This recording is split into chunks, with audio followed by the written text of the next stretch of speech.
49-year-old rental apartment, renovated for 6.58 million yen.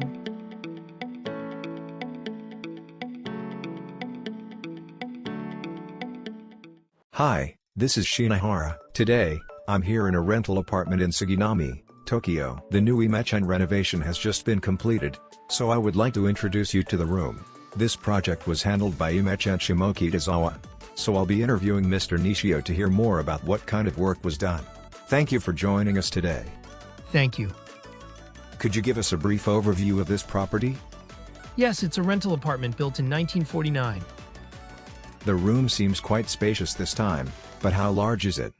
It's 49.5 square meters. 49.5, thank you. And who is the client for this project? It's an individual real estate owner. I see, so the person who owns this entire building requested the renovation to rent it out? That's right. Got it. Could you walk us through the kind of work that was done? Sure. Thank you. We are distributing a makeover pamphlet. Please check the details in the description. Okay, let's get started. Since this is a rental apartment, could you share more about the specific requests or goals the owner had for this renovation project?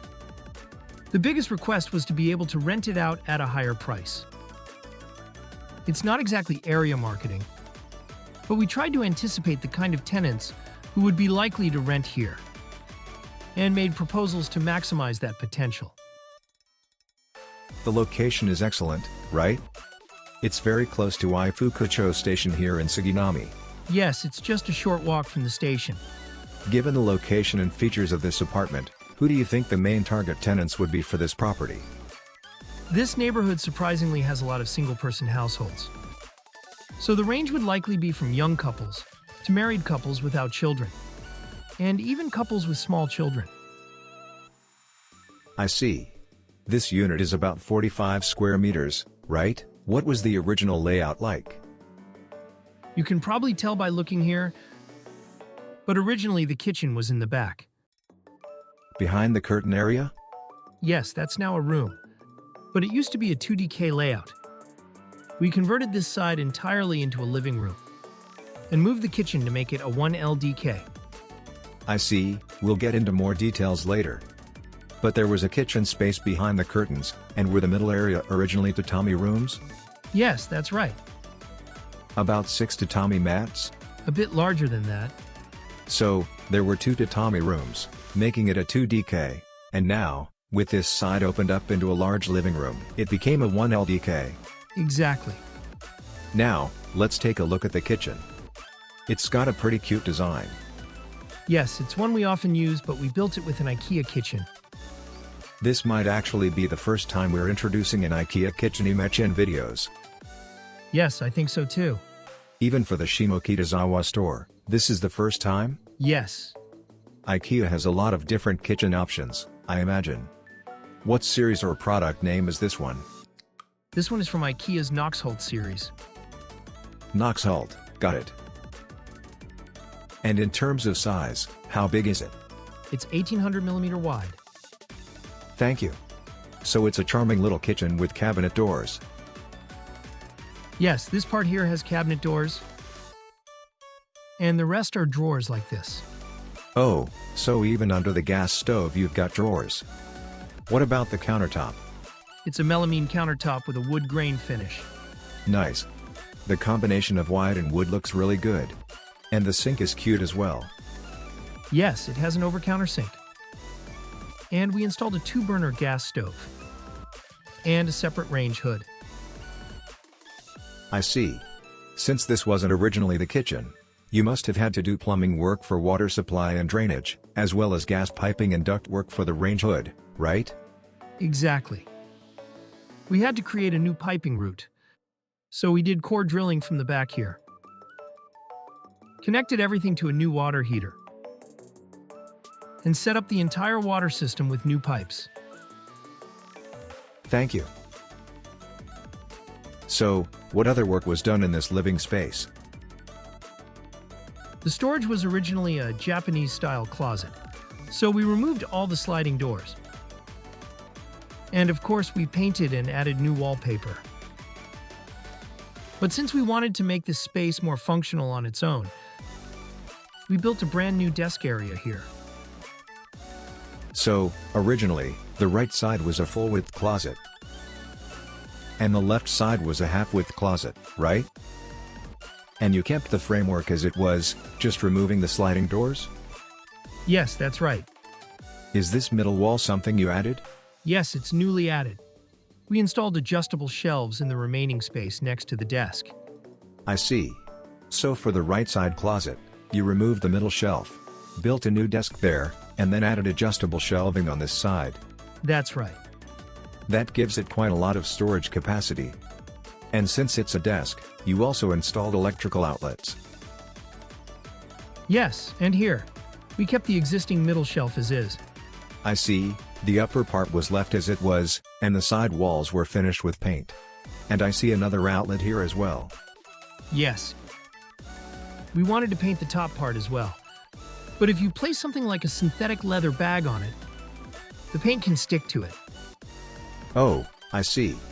That's why for areas where things are placed directly, we decided not to paint them, even though the old surface remains visible. But overall, the wood grain left here matches the rest of the design quite well. Yes, I think so too. Especially in this room, we focused on three main colors: gray and white flooring with light wood tones, and for the ceiling we chose warm yellow-orange color. So by narrowing down the palette, I think we created a unified look. Normally, when an old middle shelf like that remains, it can look awkward. But with the right choice of colors, it can actually blend in nicely. Exactly. Sometimes it's better if it looks like we intentionally left it there. That approach can make the space more appealing, especially with old wooden elements like this. Yes. So as a design style for the Shimokitazawa store, you often intentionally leave things like this? Yes, we tend to. Because we like keeping some of the old character. If you get the color selection wrong, it could end up looking pretty tacky. But I think you finished it with great taste here. Thank you. We also unified the look with old-fashioned stainless steel outlet plates. I see, you went with vintage-style stainless steel type. They're still available to buy, so they're actually brand new. Interesting. Using those helps keep consistency. So even if some old elements remain, the design feels cohesive. Yes, thank you. I also noticed the ceiling here has an accent wallpaper. Oh, but this part is painted, isn't it? Yes, we painted it. It looks like there was a lot of painting done on the wooden parts this time. Yes, quite a lot. This used to have traditional earthen walls. Normally, you would attach thin plywood like 4 millimeters, and then put wallpaper over it. But since it doesn't really serve much purpose, we chose to just paint directly instead. I see. And for the floor, as always, you used vinyl tiles? Yes, that's right. We laid composition tiles. Thank you. Could you show us the entrance area next? Sure. The entrance feels like it makes an impact the moment you step in, doesn't it? Yes. Since this is a rental, I think it's better to create an initial impression where the space feels a little enclosed at first, and then suddenly opens up into something spacious. That kind of contrast surprises people and makes them happy. So we often design entryways to feel more closed in. But this time we finished the floor, walls, ceiling, and even the doors all in wood grain. They are all from different manufacturers. But we thought it'd be more interesting to use similar patterns, so we carefully matched the patterns to create a unique space. Right, I was like, wow. The moment I walked in. By the way, are the ceiling and walls here covered with wallpaper? Yes. And the floor is vinyl tile? Correct? The entryway floor is the same material too? Yes, we use the same flooring. This entryway probably wasn't this spacious originally, was it? No, it only came up to about here before. We expanded the entryway and added adjustable shelves on both sides. So I think we managed to create a lot of storage capacity. There's shelving on the right-hand side as you walk in, and also directly in front of the entrance, so it works well for storing shoes and other items. So, this area is completely open, right? Yes, over there is the bathroom area. But since the bathroom is right in front of the entrance, it's often become an awkward in-between space that people don't know how to use.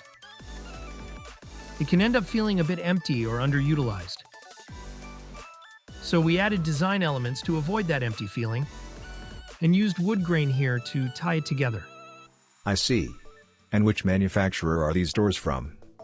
They are from Leixil, Lasisa S-Line. Did you use different colors for the door and the frame? Yes, we custom-ordered the frame in charcoal to add a unique touch to the design. Everything else is standard product. On the right side, the door looks slightly larger, so the left side is the toilet? Yes, it is. Could you show us the toilet too? Sure. The toilet is really simple as well. Did you change the toilet's position from before? No, it's in the same location. The front wall has a nice accent wall. Yes, we used a tile-patterned wallpaper there. And the floor is the same gray flooring as in the living room. We also chose a black lever handle for the door. And next to it is the wash basin and bathroom area, right? Yes, the vanity is directly in front. This vanity is pretty cute too. Yes, the vanity is also an IKEA product. It has the same kind of charming style as the kitchen. The tricky part was the limited space here. The dimensions here were quite tight, and this leads to the bathroom. I see, so the bathroom is in the back. Since the space here is narrow, we installed a slimmer vanity. So the position of this laundry and dressing area hasn't changed since before the renovation? No, it hasn't changed. This is the structural wall, so we couldn't move it. Therefore, we used the slimmest vanity possible to make it easy to use daily. It might be a little cramped going in and out of the bath, but this layout worked best for the space. Was the bathroom originally a unit bath? No, it was a conventional style bath. With conventional baths, especially in RC buildings, the bath structure often relies on the building's pillars, which makes it hard to install a unit bath because you have to work around the pillars. So it ended up being a slightly smaller bathroom, but we managed to fit it in. And since the building is quite old, it can sometimes be perceived negatively by customers. So we installed the latest features like a heating and drying system to address those concerns and meet expectations. I see. This mirror is cute too. That's also an IKEA product. So, this space was originally where the kitchen was before the renovation. And now, it looks like it's being used as a bedroom? Yes, that's right. Could you show us around? Sure, I'll open it up. Is this a sliding curtain? What kind of partition is this? The mechanism and the fabric are separate products, but it's what's called a panel track or panel curtain. This one is from Tachikawa Blind. Tachikawa Blind. It is really nice. I like the way it divides the space. Right. I think the resident will probably leave it open most of the time. It works either way, like this. I see, so it can be opened from both sides. I think it'll be used like when guests come over and you don't want them to see the bed. You just slide it closed. I personally prefer this light fabric-based approach. I see. Typically, when separating a bedroom space, people opt for building a solid wall with doors. Was there a specific reason you chose a different approach here? Mainly cost. It's dramatically cheaper. So, cost was the main factor. Yes, and also doors can be pretty bulky. A set of wall and door would take up about 25 to 30 centimeters in width, which looks heavy. With curtains, I think it feels lighter. Plus, the cost is probably about a quarter of what it would be with doors. A quarter? That's really attractive cost-wise. Definitely. If I had to point out one drawback, it would be that it doesn't have soundproofing. And light leakage is another issue. It does let some light through. So, for people who want complete privacy and airtightness, this might not be ideal. But if it's just for a single person who wants to hide the bed when guests come over, this solution gives great cost benefits. Exactly. And since you can use any fabric, residents have the freedom to choose colors or patterns that suit their personal style, or even swap them out whenever they feel like redecorating. I think this kind of flexibility is much better, because it allows tenants to easily personalize the space. I see. So is this the space where the kitchen used to be? Yes, Was there a kitchen around under this window? that's right. So this was where the kitchen was. And we have simply added an open closet here. Here it is. We also installed a power cord, so an air conditioner can be added later. I see. But if you keep the curtain open, the living room's air conditioner should be sufficient to cover this area too. Yes, that may work too. Thank you. So, this is the backside of the bedroom you showed us earlier.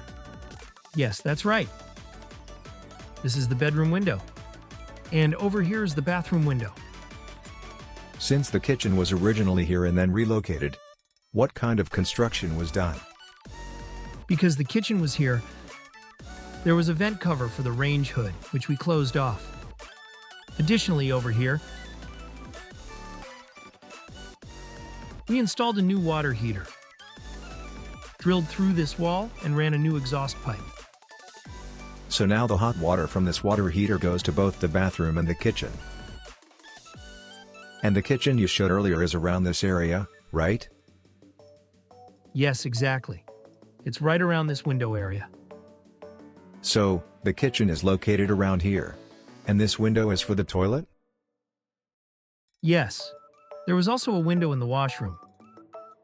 But the wall couldn't be finished cleanly, and we needed to keep it as thin as possible. So we ended up sealing that window. I see, so in this renovation you sealed it off. Now, did you also do work on the balcony this time? Yes, we did. Although the waterproofing was left as is. When renting out a property, as you can probably tell by looking, there was originally no railing so tenants could step out. So the owner asked us if we could install a simple railing. So in this renovation, we added a very simple railing using support stones and pipes. I see. Originally, the owner actually lived here. And after moving out, they decided to renovate it for rental purposes. Because of that, safety was a major priority, which is why you added the railing to prevent any potential accidents. Yes, that's right. We are distributing a makeover pamphlet. Please check the details in the description. Thank you, Mr. Nishio. May I ask about the total renovation cost for this project? Yes, it's 6.58 million yen, including tax.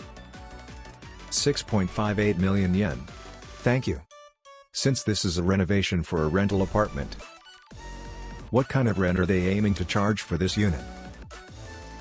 We're setting our sights a bit high with this one, but we're hoping to rent it out in the 150,000 yen range. I see. By the way, what's the market rate in this area, considering the great location? For a new building, it's about 180,000 yen. Since this property is quite old, leaving it as is would only fetch around 110,000 to 120,000 yen. But with the renovation, we're targeting about 150,000 yen. So now, it'll be interesting to see how things turn out. Yes. So, Shimokitazawa store specializes in rental apartment renovations like this. But I understand you also get a lot of requests for individual renovations. But you said earlier you don't have many projects in Setagaya. Yes, surprisingly, we don't get many local projects. So, for anyone in the Setagaya area thinking about renovating, please reach out to the Shimokitazawa store. Thank you again for today. Thank you. Thank you for watching today. If you do not yet have the IMECHEN brochure, it's available for download from our website, so we encourage you to download it. Additionally, we have a separate YouTube channel called The Backside of IMECHEN, where we share behind-the-scenes footage of our shoots and casual discussions with our affiliated shops. We'd love for you to check that out as well. Thank you for watching until the end.